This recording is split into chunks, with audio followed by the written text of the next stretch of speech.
The scream of a hawk overhead was the only sound Gabriel Lawson heard before the faint crying reached his ears. And in all his 32 years riding the Nevada territory, he had never known that sound to come from the middle of nowhere like this. He pulled his horse to a stop, scanning the dusty landscape outside Goldfield, Nevada, where the afternoon sun beat down mercilessly on the scattered sagebrush and rocky terrain. The crying came again, weaker this time, and Gabriel felt his chest tighten. He urged his mare forward, following the sound until he spotted the covered wagon tilted at an odd angle, one wheel broken and sunk into a dry creek bed. Gabriel dismounted quickly, his boots hitting the ground hard as he approached. The canvas covering was torn in places, flapping in the hot wind. He called out, but only the crying answered him. When he pulled back the canvas, his breath caught in his throat. 2 infants, maybe 6 months old, lay wrapped in blankets that had once been clean but were now dusty and stained. They were red-faced from crying, their small bodies trembling. He looked around frantically. No other person, no horses, nothing but the wagon and these 2 babies who would not survive another night in this heat without water or care. Gabriel climbed into the wagon carefully, his large hands surprisingly gentle as he picked up the first infant, a girl with wispy blonde hair and blue eyes that looked up at him with desperate hope. The second was identical, another girl, reaching tiny fingers toward him. The wagon held few clues to what had happened. Women's clothing, some men's things, supplies that suggested a family heading west. But no adults, no bodies, just these 2 small lives depending on him now. Gabriel wrapped both babies carefully, one in each arm, and made his way back to his horse. Getting them to town was the priority. Everything else could wait. The ride back to Goldfield took longer than usual with 2 crying infants balanced carefully in front of him. Gabriel sang softly, old songs his mother had taught him before she passed, and miraculously, the babies quieted. By the time he reached the main street, the sun was beginning to set, painting the sky in shades of orange and pink. Doc Patterson was closing up his office when Gabriel burst through the door. The elderly doctor took one look at the babies and immediately cleared his examination table. "Where did you find them?" "Abandoned wagon about 5 miles east. No sign of anyone else." Gabriel laid the babies down carefully, stepping back to let the doctor work. His shirt was damp with sweat, his arms aching from holding them so carefully for so long. Doc Patterson examined both infants thoroughly, his weathered face creased with concern. "They are dehydrated but otherwise healthy. Twins, obviously, maybe 6 or 7 months old. You did right bringing them here." He looked up at Gabriel. "Question is, what happens to them now?" Gabriel had not let himself think that far ahead. He watched as the doctor prepared sugar water for the babies, showing Gabriel how to feed them with a clean cloth dipped in the mixture. The little girls sucked eagerly, their small hands grasping at his fingers. "Sheriff needs to know," Doc Patterson said. "But between you and me, Gabriel, there is no orphanage within 200 miles. These babies need someone to care for them, and they need it now, not after weeks of bureaucracy." Gabriel looked down at the 2 identical faces. Something in his chest shifted, a feeling he could not quite name. He had spent years alone, working odd jobs, drifting from town to town after losing his family to fever. The idea of being responsible for 2 helpless infants terrified him. But the alternative, leaving them to an uncertain fate, felt impossible. "I will take them," he heard himself say, "until we find their family or figure out what happened." Doc Patterson nodded slowly. "You have a place, small ranch about 2 miles from here. It is not much, but it is clean and safe." Gabriel surprised himself with how certain he sounded. The doctor spent the next hour teaching Gabriel the basics: how to feed the babies, how to check if they were sick, how to keep them clean. He sent Gabriel home with supplies: milk from a nursing cow kept by the widow Henderson, clean cloths for diapers, and simple instructions written in the doctor's careful hand. Gabriel's ranch house was small, just 3 rooms, but it had a good roof and sturdy walls. He had built most of it himself over the past 2 years, thinking someday he might settle down properly. Now, as he carried the twins inside, the place felt different, less empty. He fashioned a makeshift bed from a drawer lined with blankets, placing it near his own bed so he could hear if the babies woke. They fell asleep almost immediately, exhausted from their ordeal. Gabriel sat in his chair, watching them breathe, and wondered what in the world he had gotten himself into. The first night was harder than he expected. The twins woke crying every few hours, hungry and uncomfortable. Gabriel stumbled through the darkness, warming milk, changing wet cloths, singing those old songs until his voice grew hoarse. By morning he was exhausted but oddly satisfied. The babies were alive, and that was what mattered. Sheriff Morrison came by the next afternoon, a large man with kind eyes and a reputation for fairness. Gabriel explained what he had found, and the sheriff made notes in his worn leather book. "I will send word to nearby towns, see if anyone is missing family members," Morrison said. "But Gabriel, you understand this might not have a quick resolution. People go missing in this territory all the time. If the parents were heading west and ran into trouble, well..." He left the sentence unfinished. "I understand. I will care for them until we know more." The sheriff looked at the twins, who were sleeping peacefully in their drawer bed. "You are a good man, Lawson. Not many would take this on." The first weeks were a blur of feedings, crying, and very little sleep.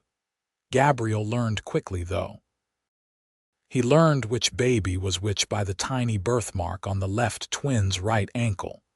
He named them in his mind, though he knew their mother must have given them names already. The one with the birthmark became Grace in his thoughts, and her sister became Hope. He did not use the names aloud, not wanting to take that right from their real family, but he needed some way to tell them apart. Gabriel's nearest neighbor, Martha Kendrick, came by after hearing about the situation from Doc Patterson. She was a widow in her 60s who ran a small farm with help from her grown sons. Her weathered face broke into a smile when she saw the twins. "Oh, Gabriel, they are precious," she said, picking up Hope carefully. "But you cannot do this alone. Let me help." Martha became a regular presence, teaching Gabriel things his mother would have taught him if she had lived. She showed him how to make the babies more comfortable, how to tell when they were teething versus truly sick, how to play with them in ways that made them laugh. Those laughs were like sunshine breaking through clouds, and Gabriel found himself working to earn them. Months passed with no word about the twins' family. Sheriff Morrison's inquiries led nowhere. The wagon had held no papers, no letters, nothing to identify who the family had been. Gabriel knew he should feel frustrated, but instead he felt something else. The twins were becoming his, not legally, but in his heart. Every smile, every new thing they learned, every night he soothed their fears, they became more deeply entwined with his life. By the time the twins were toddling around his small house, 16 months old, Gabriel could not imagine life without them. He had modified his work schedule to be home more, taking jobs closer to the ranch. The girls called him Papa now, clear as bells, and the first time Grace said it, Gabriel had to turn away to hide the tears in his eyes. It was a Wednesday afternoon in late September when everything changed. Gabriel was outside teaching the girls to feed the chickens, both of them giggling as the birds pecked corn from their small hands, when he heard a horse approach. He looked up to see a woman dismounting, and something about her made him stand straighter. She was thin, almost gaunt, with blonde hair pulled back in a simple braid. Her dress was worn but clean, and her face held a desperate, haunted look. But it was her eyes that stopped Gabriel's breath. Blue eyes exactly like the twins. "Are you Gabriel Lawson?" Her voice shook. "I am." He moved slightly, instinctively placing himself between her and the girls. "I am looking for my daughters, twin girls. I was told in town that you might have found them."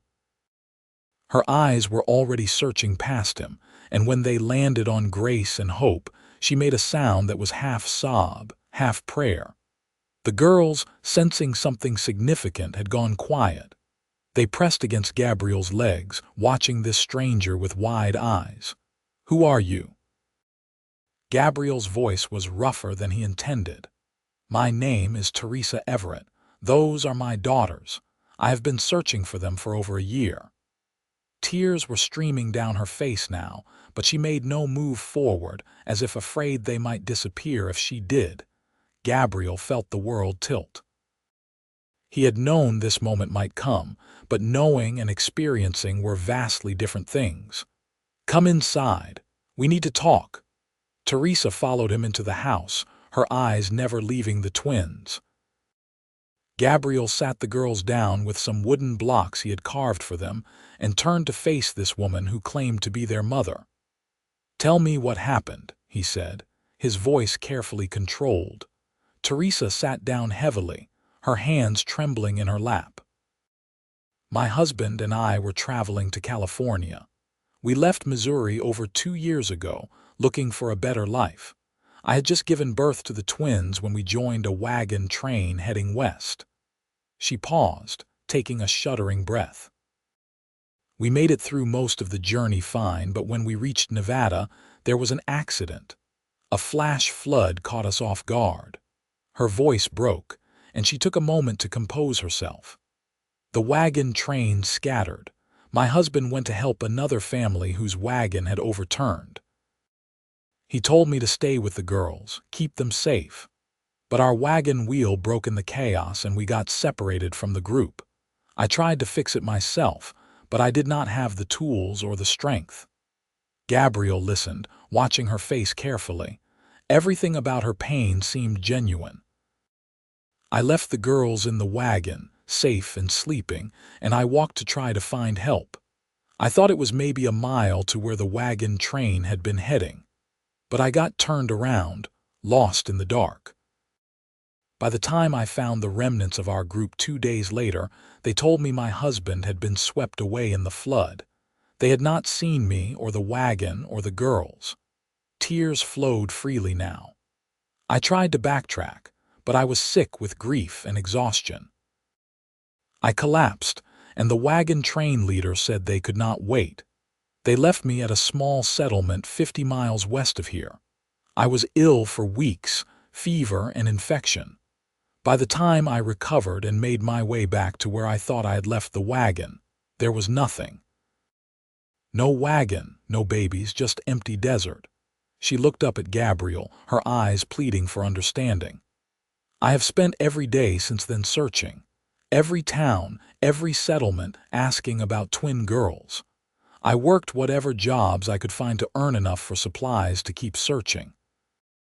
Someone in Elko finally told me about a cowboy in Goldfield who had found abandoned twins over a year ago. I came as fast as I could." Gabriel felt something crack inside his chest. This was not a woman who had abandoned her children. This was a mother who had been torn from them by circumstance and tragedy.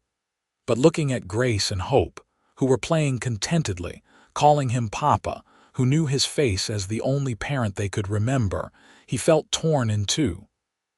"They were nearly dead when I found them," he said quietly. "Another day and they would not have made it." Teresa covered her face with her hands, shoulders shaking. I know, and I will never forgive myself. But please, please, they are my daughters. I have dreamed of nothing but holding them again." Gabriel looked at the girls, then back at Teresa. They do not remember you. To them, I am their father. You understand that? I do. Teresa's voice was barely a whisper, but I am their mother. I carried them, I birthed them, I loved them from their first breath. Please do not keep them from me. The conversation that followed was one of the hardest of Gabriel's life. He asked questions, trying to verify her story. Teresa provided details, including the twins' birth in a small town in Kansas, their names which she had indeed given them. Grace Ann and Hope Marie, exactly what Gabriel had been calling them in his mind. She described a small scar on Grace's left arm from a sharp edge in the wagon, which Gabriel confirmed was there. Every detail matched. By the time the sun set, Gabriel knew the truth. This was their mother, and legally, morally, she had every right to them. But his heart, his foolish heart, was breaking into pieces. You can stay here, he said finally, in the spare room. The girls should not be uprooted suddenly. They need time to know you. Teresa looked at him with such gratitude that he had to look away. Thank you so much. The next days were strange and painful. Teresa was gentle with the girls, not pushing herself on them but simply being present. She sang to them the same lullabies Gabriel had learned. She played with them, her face lighting up with every smile they gave her. And slowly, so slowly, the girls began to warm to her. Gabriel watched it all with a heaviness in his chest that never quite lifted. He saw how Teresa looked at her daughters, the fierce love and longing in her eyes. He saw how naturally she cared for them, despite the lost time. And he knew, deep in his soul, that he could not keep them from her. But Teresa saw something else. She saw how the girls ran to Gabriel when they were hurt, how they called for Papa when they woke from nightmares. How Gabriel knew exactly how to comfort each of them, which songs they preferred, how Grace liked her milk warm while Hope preferred it cool. She saw a man who had given his heart completely to two children who were not his blood, and something in her own heart began to shift. One evening, after the girls were asleep, Teresa and Gabriel sat at his small table drinking coffee. The silence between them had grown more comfortable over the past weeks, but there was still so much unspoken. I do not know how to thank you, Teresa said quietly. You saved their lives and gave them love when I could not. Gabriel stared into his cup. You were not able to. That is different from choosing not to. Still, she reached across the table, her hand hovering near his. Gabriel, I need you to know something. I cannot just take them and leave. It would break their hearts and yours, but they are my daughters and I cannot walk away from them again. I know. His voice was rough. I have been thinking about that. What happens now? Teresa took a breath, gathering courage for what she needed to say. What if there was another way? What if we could both be in their lives? Gabriel looked up, his green eyes meeting her blue ones. What do you mean? I mean, she said carefully, that these girls need both of us. They love you as their father. They are beginning to know me as their mother. Taking them from you would be cruel. But I cannot leave them again. So what if we made this arrangement permanent? Permanent how? Teresa felt her cheeks warm. I know this is unconventional. We barely know each other, but we both love Grace and Hope. We both want what is best for them, and marriages have been built on less. Gabriel felt his heart start to pound. You are suggesting we marry for the girls? Yes, for the girls primarily. Teresa's voice grew steadier. But also because I see the man you are. You are kind, hardworking, and patient. You have given everything for two children you had no obligation to care for. I admire that deeply. I am just a cowboy with a small ranch. You deserve better. Better than a man who would save my daughters and raise them with love. I do not think so. Teresa finally placed her hand on his, and Gabriel felt the warmth of it through his skin. I am not asking for romance, Gabriel. I am asking for partnership. a way to give the girls a complete family. Gabriel looked at their hands, then at the doorway where both girls slept peacefully. His mind raced. Marriage to a woman he barely knew, but for the sake of two girls he loved more than his own life. It should have felt like a sacrifice, but instead, it felt like a solution he had not dared to hope for. "I need to be honest with you," he said slowly. "I have come to care for the girls more than I thought possible. Losing them would destroy me. If we did this, if we married, I would take it seriously. I would provide for all of you, protect you, be faithful. But I need to know you would be committed too." "I would be." Teresa's eyes were earnest. "I have lost everything, Gabriel. My husband, my old life, precious time with my daughters. I do not take commitment lightly. If we do this, I will be a true wife to you in all ways, and we will be a real family." They talked long into the night, working out details and expectations. By the time they finally sought their separate beds, they had an agreement. They would marry within the week, giving the girls stability and both of them a chance at a new life. Martha Kendrick was delighted when she heard the news, though she looked at Gabriel with knowing eyes. "You have feelings for her already," she said while helping Teresa prepare for the simple ceremony. "I respect her," Gabriel corrected, but Martha just smiled. The wedding took place in the small church in Goldfield with only a handful of witnesses. Doc Patterson stood up for Gabriel, and Martha stood with Teresa. The girls, not quite understanding but sensing the importance, behaved remarkably well in their little dresses Martha had sewn. When Gabriel said his vows, looking into Teresa's eyes, he felt the weight of the promise he was making. To love and cherish, in sickness and health. He meant every word, even if he was not sure yet what that love would become. Teresa's voice shook only slightly as she made her own promises. She looked at this man who had saved her daughters, who was giving her a home and a new start, and felt something flutter in her chest that was more than gratitude. The kiss that sealed their marriage was brief and chaste, but Gabriel felt electricity run through him at the gentle touch of her lips. When they pulled apart, he saw something in her eyes that mirrored his own confusion and budding hope. Life settled into a new rhythm after the wedding. Teresa moved into Gabriel's room, though they maintained a careful distance at first, both hyper-aware of the other's presence in the shared space. During the day, they worked as a team, caring for the girls and managing the ranch. Teresa proved to be hardworking and capable, taking over the cooking and helping with the animals. The girls thrived with both parents present. They began calling Teresa Mama, which brought tears to her eyes every time. But they still ran to Gabriel for comfort and called him Papa with absolute confidence. Watching the twins with both parents, anyone would think they had been a family from the beginning. But at night, lying in the same bed with careful space between them, both Gabriel and Teresa felt the tension of their unusual situation. They were married but still strangers in many ways. They were partners but uncertain about becoming something more. It was Teresa who bridged the gap first, weeks after the wedding. Gabriel had spent a long day helping a neighbor with a barn raising and came home exhausted. Teresa had kept the girls entertained all day and had a hot meal waiting. After they put Grace and Hope to bed together, singing the lullabies that had become their nightly ritual, they returned to the main room. "Sit," Teresa said, gesturing to a chair. "You are exhausted."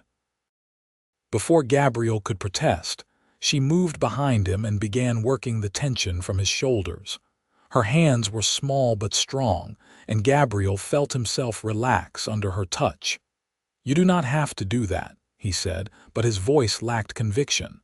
"I know I want to." Teresa continued her ministrations, feeling the solid muscle beneath his shirt, the warmth of his skin. "You work so hard for us, Gabriel. Let me take care of you too." Something in her voice made Gabriel turn to look at her. Their faces were close, and he could see the sincerity in her eyes, but also something else, something that made his breath catch. "Teresa," he said softly, "I need to tell you something." "What is it?" "This marriage, this arrangement, it was supposed to be practical. For the girls." He stood up, facing her fully now. "But I find myself thinking of you more and more, not just as the girl's mother or my partner, but as a woman I admire and care for. I do not want to make you uncomfortable, but I also cannot keep pretending I do not feel this way." Teresa's heart raced. She had been feeling the same pull, the same growing affection, but had been afraid to name it. "You do not make me uncomfortable, quite the opposite, actually." Gabriel took a step closer. "What does that mean?" "It means," Teresa said, gathering her courage, "that I married you thinking it would be an arrangement of convenience. But you are a good man, Gabriel Lawson. You are patient and kind, and you make me laugh. You love my daughters as your own. How could I not develop feelings for you?" The distance between them disappeared as Gabriel cupped her face gently in his hands. "May I kiss you? Really kiss you?" Teresa's answer was to rise on her toes and press her lips to his. This kiss was nothing like their brief wedding kiss. This was passionate and full of promise, a declaration of feelings that had been building since the day she arrived. Gabriel wrapped his arms around her waist, pulling her close, and Teresa melted into him, her hands gripping his shirt. When they finally pulled apart, both were breathing hard. Gabriel rested his forehead against hers. "I am falling in love with you, Teresa. I did not expect it, but I am." "I am falling in love with you too," she whispered back. "It terrifies me and thrills me at the same time." That night, their marriage became real in every sense. They came together with tenderness and passion, discovering each other as husband and wife truly. And afterward, lying in Gabriel's arms, Teresa felt a peace she had not known since before her first husband's death. This was different, but it was right. The next months were a time of deepening love and growing family bonds. Gabriel and Teresa grew more comfortable with each other, their initial awkwardness giving way to easy affection. They held hands while walking, stole kisses when the girls were not looking, and talked late into the night about their dreams and fears. The girls noticed the change in their parents, the way they smiled at each other, the warmth that filled the house.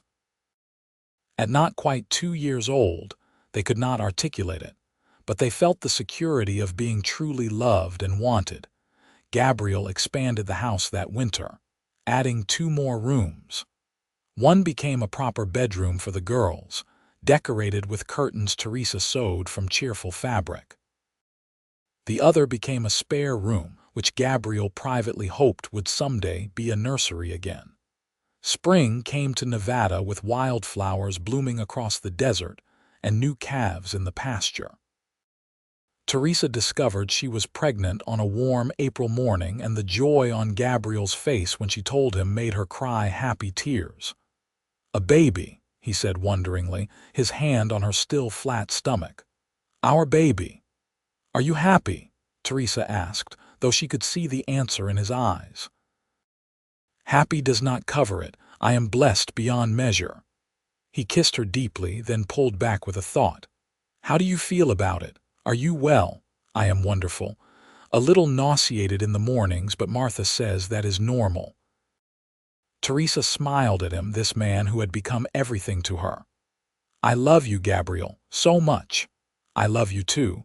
You and Grace and Hope and this little one." He kissed her again, gentle and reverent. They told the girls they would be big sisters in simple terms they could understand.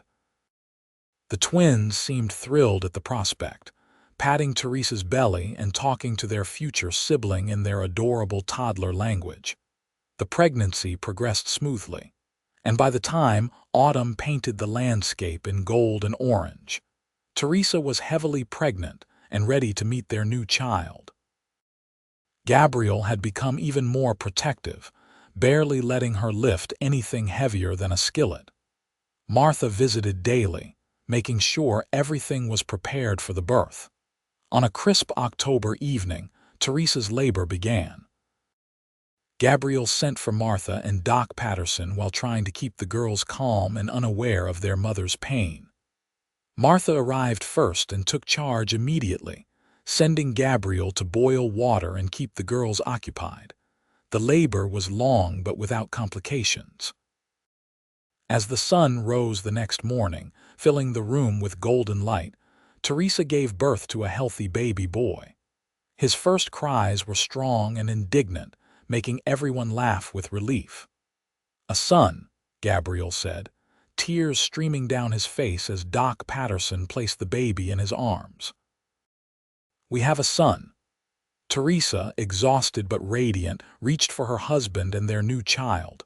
What should we name him? They had discussed names during the pregnancy but had not settled on one. Now, looking at the tiny face, Gabriel knew. What about James? It was my father's name. "James Lawson," Teresa said, testing it out. "It is perfect. Hello, James. Welcome to your family."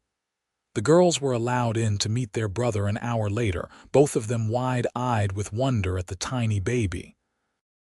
Grace reached out a gentle finger to touch his hand, and Hope whispered, "Baby brother," with such awe that both Gabriel and Teresa laughed. Life with 3 children was chaotic but full of love. James proved to be an easy baby, sleeping well and smiling early. Gabriel was an attentive father, changing diapers and walking the floor with his son as naturally as he did everything else. Teresa watched her husband with their children and felt her heart swell. This man, who had started as a stranger, was now her entire world. The way he sang to James in his deep voice, the way he still made time for Grace and Hope so they did not feel forgotten, the way he looked at her like she was precious beyond measure. On their first wedding anniversary, after the children were asleep, Gabriel and Teresa sat on the porch watching the stars. The November air was cool but not cold, and Gabriel had wrapped a blanket around both of them. "A year ago, I married you thinking it was the practical thing to do," Gabriel said, his arm around Teresa's shoulders. "I cared about you and wanted to do right by the girls, but I never expected this." "Expected what?" Teresa leaned into him, perfectly content. "This completeness. This happiness. I love you more than I knew it was possible to love another person." He turned to look at her, his eyes reflecting the starlight. "You have given me everything I did not know I needed. A family, a purpose, a reason to thank God every single day." Teresa felt tears prick her eyes. "I feel the same way. When I found the girls here with you, I thought I was just reclaiming what I had lost, but I found so much more. I found a man worth loving, a life worth living, a future I actually look forward to." They kissed under the stars, a long, sweet kiss that held all the promises they had made and all the love they had discovered. The years that followed brought more joy than either Gabriel or Teresa had thought possible. The ranch prospered as Gabriel expanded his cattle operation with Teresa's help managing the finances. The girls grew into bright, lively children who loved learning and helping around the ranch. James grew strong and healthy, developing his father's quiet strength and his mother's quick mind. When the twins were 5 and James was 2, Teresa gave birth to another daughter, whom they named Sarah. 2 years after that, another son arrived, named Matthew. The house Gabriel had built expanded again, filled with laughter and occasional tears, with childish arguments and bedtime stories, with love in every corner. Gabriel proved to be an exceptional father, patient and kind but firm when needed. He taught all the children to ride, to care for the animals, to respect the land and the people around them. Teresa homeschooled them, teaching reading and writing and arithmetic, filling their minds with knowledge and their hearts with faith. The children grew up knowing the story of how their family came to be. Grace and Hope knew they had been found by Papa Gabriel, that their birth father had died before they could remember him, and that their mama had searched tirelessly to find them again. They knew the love story that had grown from tragedy and determination, and they understood how precious and fragile family could be. As the children grew older, Gabriel and Teresa's love only deepened. They had built something real and lasting, founded on mutual respect and genuine affection. The passion that had surprised them both in the early days of their marriage remained, but it was now accompanied by deep friendship and partnership. Martha Kendrick remained a constant presence in their lives, a beloved grandmother figure to all the children.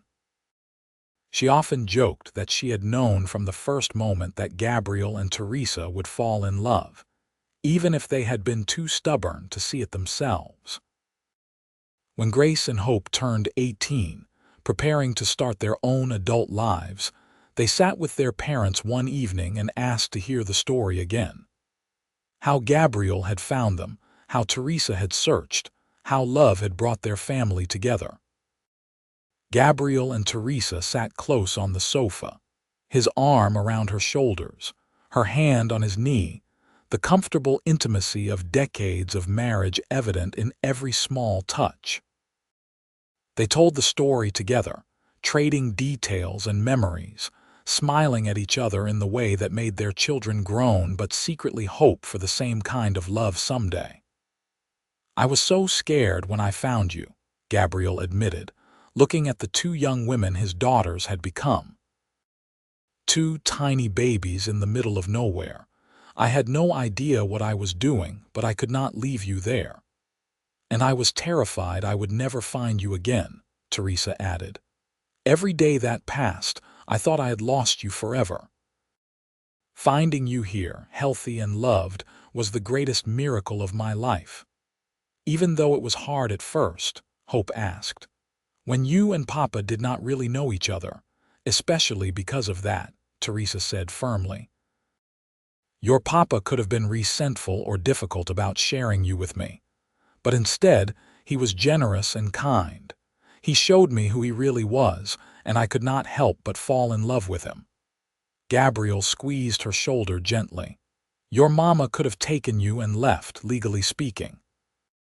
But she understood that you needed both of us, and she was brave enough to suggest we build a life together. That took more courage than I think I had at the time. Grace smiled at her parents. You two are disgustingly romantic, you know that? Good, Gabriel said with a laugh. That is exactly how marriage should be. As the evening wore on and the children drifted off to their own pursuits, Gabriel and Teresa remained on the sofa, watching the sunset through their window paint the Nevada sky in brilliant colors. You ever think about that day? Teresa asked quietly. When you found them in the wagon, all the time. It was the day my real life started, even though I did not know it then. Gabriel turned to look at his wife, this woman who had walked into his life and changed everything. Do you ever regret it, the way things happened? Not for a single moment. I regret the time I lost with them, the circumstances that separated us. But I do not regret finding you. You are the best man I have ever known, Gabriel Lawson, and loving you has been the greatest adventure of my life. They kissed, a gentle reminder of the passion that still burned between them after all these years. Outside, the desert stretched endlessly, the same harsh landscape where two abandoned babies had been found over 18 years ago. But inside this house, expanded and filled with love, there was only warmth and family and the unshakable certainty that they had all found exactly where they belonged. The years continued to pass in the way they do for happy families. Grace fell in love with a young rancher from a neighboring spread, and her wedding was a joyous affair that brought tears to both her father's eyes, though she only had one papa. Hope decided to become a teacher, moving to Reno to attend normal school but coming home often to visit. James took to ranching like he was born to it, working alongside Gabriel and learning everything his father could teach him. Sarah showed an unexpected talent for music, her voice filling the house with songs. Matthew, the baby of the family even as he grew into a young man, had his mother's head for numbers and his father's steady hands, a combination that served him well in everything he attempted. Gabriel and Teresa grew older together gracefully, their hair turning gray but their love remaining vibrant. They added a porch swing to the front of the house, and on warm evenings they could be found there, holding hands and watching the sunset, sometimes in comfortable silence and sometimes reminiscing about the years that had passed so quickly. On their 25th wedding anniversary, the entire family gathered for a celebration. The house was full of children and grandchildren now, as Grace had blessed them with 2 little ones of her own. The noise and laughter filled every corner, and Teresa stood in the middle of it all, her eyes finding Gabriel's across the crowded room.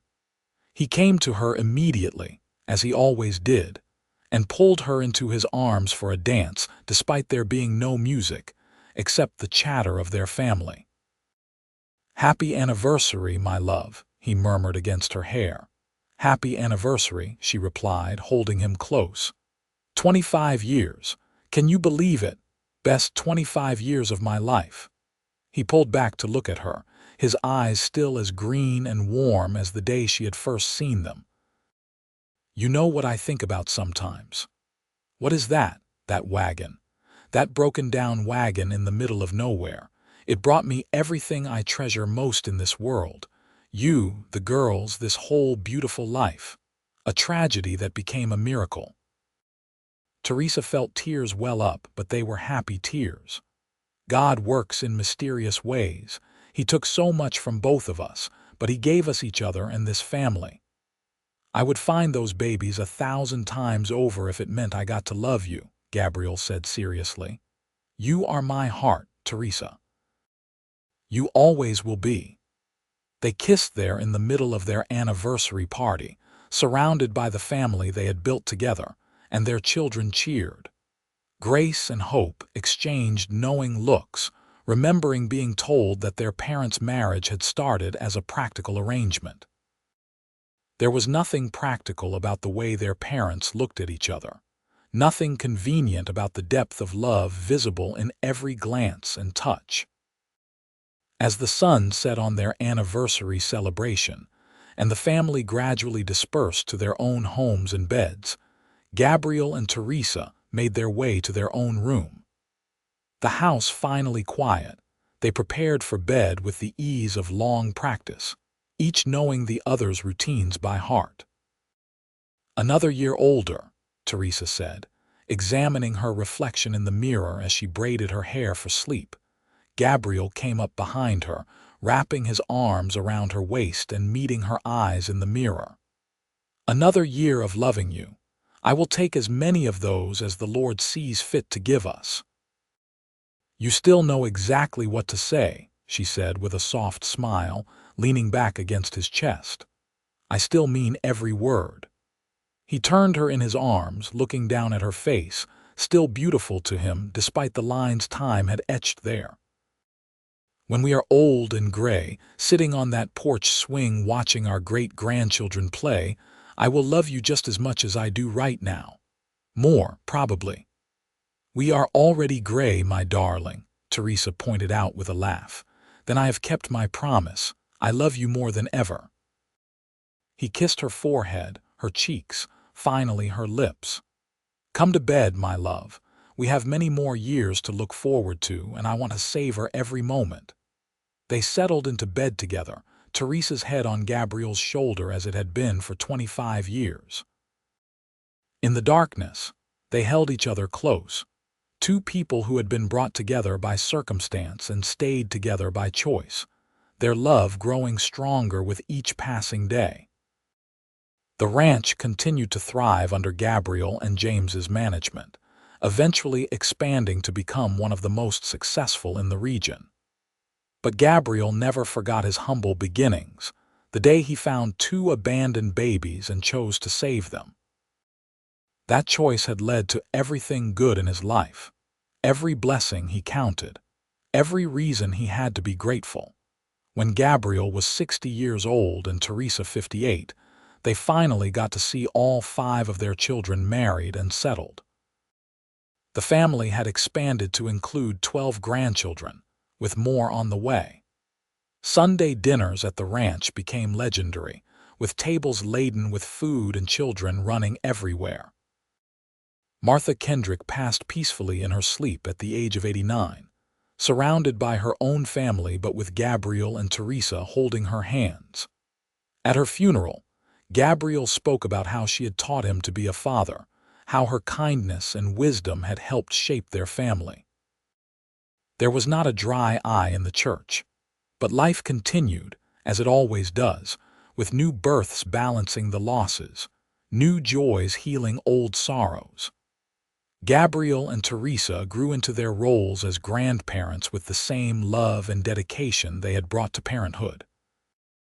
Their grandchildren adored them, begging for stories about the old days and learning to ride on the same horses their parents had learned on a quiet spring evening when Gabriel was 65.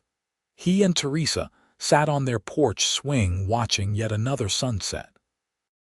His hands were more weathered now, marked by decades of hard work, but they held hers with the same gentleness he had shown those 2 abandoned babies so many years ago. "You remember what you said to me the night you proposed our marriage arrangement?" Gabriel asked suddenly. Teresa thought back over the years. "I said a lot of things that night. Which part?" "You said marriages had been built on less than what we had, that we both loved the girls and that was enough foundation." Gabriel turned to look at her. "You were wrong about that." Teresa felt a moment of confusion. Wrong how? It was not just enough. It was everything. Loving those girls led me to loving you, to building this life, to becoming the man I always wanted to be. His voice was thick with emotion. "You gave me more than a marriage of convenience, Teresa. You gave me a reason to be better, to do better, to love completely." "Oh, Gabriel." Teresa cupped his face in her hands, feeling the familiar roughness of his stubble. "You did the same for me. When I found you with my daughters, I was lost and broken. You gave me back my children and showed me I could love again. You proved that second chances are real and that love can grow even from the hardest circumstances." They kissed as the sun painted the sky in shades of pink and gold. 2 people who had walked through fire and come out stronger, who had loved and lost and loved again, who had built something beautiful from the ashes of tragedy. Years continued to pass, each one bringing its own mixture of joy and sorrow, triumphs and challenges. Gabriel and Teresa faced them all together, their partnership forged in unusual circumstances, but strengthened by genuine love and mutual respect. When Gabriel was 70, he finally slowed down on the ranch work, turning most of the daily operations over to James, who had proven himself more than capable. But Gabriel still went out every morning to check on things, needing the connection to the land he had worked for so many decades. Teresa developed a passion for quilting in her later years, creating beautiful pieces that told the story of their family. Each grandchild received one when they married, filled with fabrics from important moments, pieces of the twins' baby blankets, scraps from wedding dresses, bits of James's first cowboy shirt. The quilts became treasured family heirlooms, tangible reminders of the love that bound them all together. On their 40th wedding anniversary, the family threw them a massive celebration. All 5 children were there with their spouses and children, along with friends from all over Nevada who had known the Lawsons for decades. The party was held at the ranch, with tables set up outside under the endless blue sky. When it came time for toasts, Grace stood up first. Now a woman of 41 with silver threading through her blonde hair, She looked at her parents with tears in her eyes. Most people know part of our family story. How Papa Gabriel found hope in me abandoned in a wagon when we were babies. How our mama searched until she found us. How they married to give us a family. She paused, composing herself. But what most people do not know is how rare and special the love between our parents really is. They did not marry for passion or romance. They married for us, for duty and responsibility. But they chose to fall in love. They chose every day to build something real and lasting. They showed all of us what commitment really means, what love looks like when it is not just a feeling but a decision you make over and over again. Hope stood next, linking her arm through her sister's. You taught us that family is not always about blood. You showed us that love can grow in unexpected places. Papa, you loved us as your own from the moment you found us. Mama, you fought heaven and earth to get back to us. Together, you gave us the most stable, loving childhood anyone could ask for. We love you both so much. James spoke next, his deep voice carrying across the gathering. Everything I know about being a man, a husband, a father, I learned from watching you, Dad. You showed me that strength is not about never being afraid. It is about doing the right thing even when you are terrified.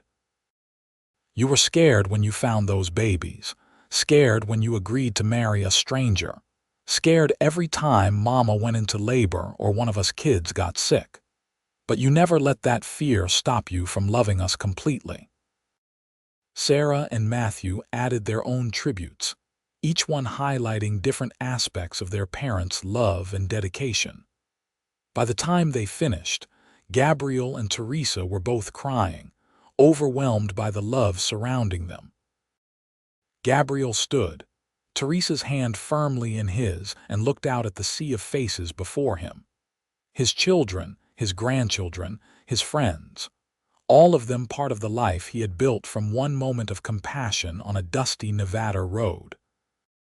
I do not have fancy words, he said, his voice rough with emotion. I am just a cowboy who got luckier than he deserved. When I found grace and hope, I thought I was saving them. But the truth is, they saved me. They gave me purpose and brought me your mother, and together we built this. He gestured to encompass everything around them. This family, this love, this legacy, it is more than I ever dreamed possible. He turned to Teresa, his eyes locked on hers. And you, my darling wife, you are my miracle. Every day with you has been a gift. 40 years married, and I swear I love you more now than I did on our wedding day. You are my partner, my best friend, my heart. Thank you for taking a chance on a rough cowboy and his ready-made family. Thank you for loving me. Teresa stood and kissed him, not caring that they had an audience, pouring 40 years of love into that kiss. When they finally pulled apart, the entire gathering was on their feet, applauding and cheering. The party continued long into the night, filled with music and dancing and laughter. Gabriel danced with Teresa, with each of his daughters, with his granddaughters. Teresa danced with her sons and grandsons, her face alight with joy. And when the stars came out and the younger children began to doze, Gabriel and Teresa found themselves back on their porch swing, watching the remains of the celebration wind down.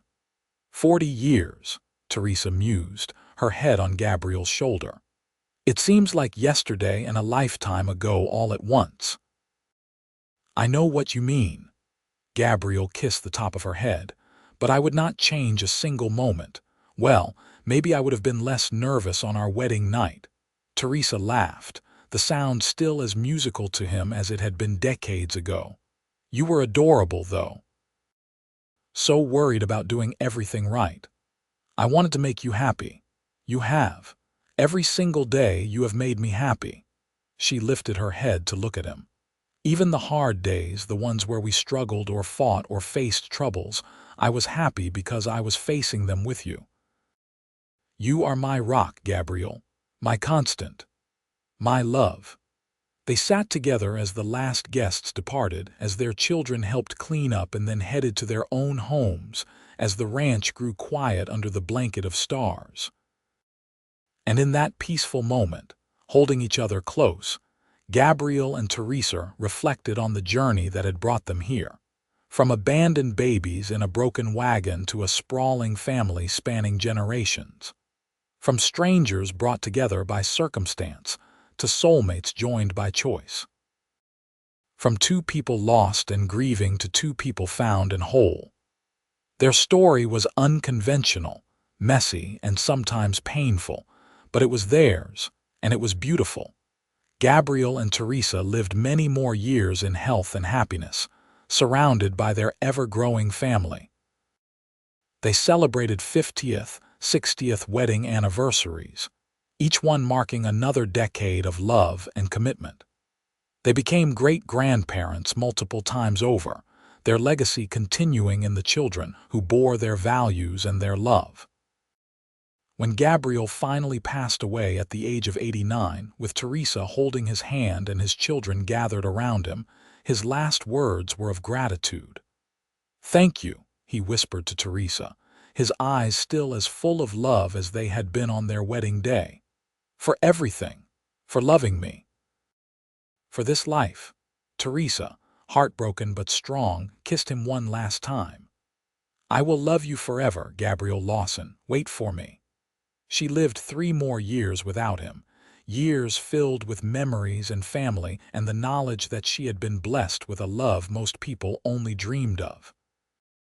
When her own time came, she passed peacefully in her sleep, and her children liked to think she had simply gone to find Gabriel, unable to bear being separated from him any longer. The ranch stayed in the family, passed down through the generations just as the story of Gabriel and Teresa was passed down. Their great-great-grandchildren grew up hearing about the cowboy who found abandoned twins and the mother who searched until she found them. About the marriage that started as an arrangement and became a legendary love story. The old porch swing remained, refinished and repaired over the years, but fundamentally the same. Couples in the family made a tradition of sitting there together, remembering Gabriel and Teresa and the love they had built in the harsh Nevada desert. And sometimes, on quiet evenings when the wind blew just right, people swore they could hear the faint sound of an old lullaby, sung in a deep, gentle voice, accompanied by a woman's softer tones. Just the wind, the practical one said. But the romantics knew better. They knew it was Gabriel and Teresa, their love so strong it echoed through the generations, a reminder that the best things in life often come from the most unexpected places, and that love, real love, never truly dies. The legacy they left was not just in the land or the ranch or the material things they built. It was in the way their descendants loved each other, fiercely and completely. It was in the understanding that family is both found and made, that love is a choice as much as a feeling, and that the greatest adventures often begin with a simple act of kindness. Gabriel Lawson, a cowboy who found 2 abandoned babies and chose to save them, never expected to find love. Teresa Everett, a mother who lost everything and fought to get it back, never expected to find a second chance at happiness. But together they built something extraordinary. A family, a legacy, a love story for the ages, and in the end that was more than enough. It was everything.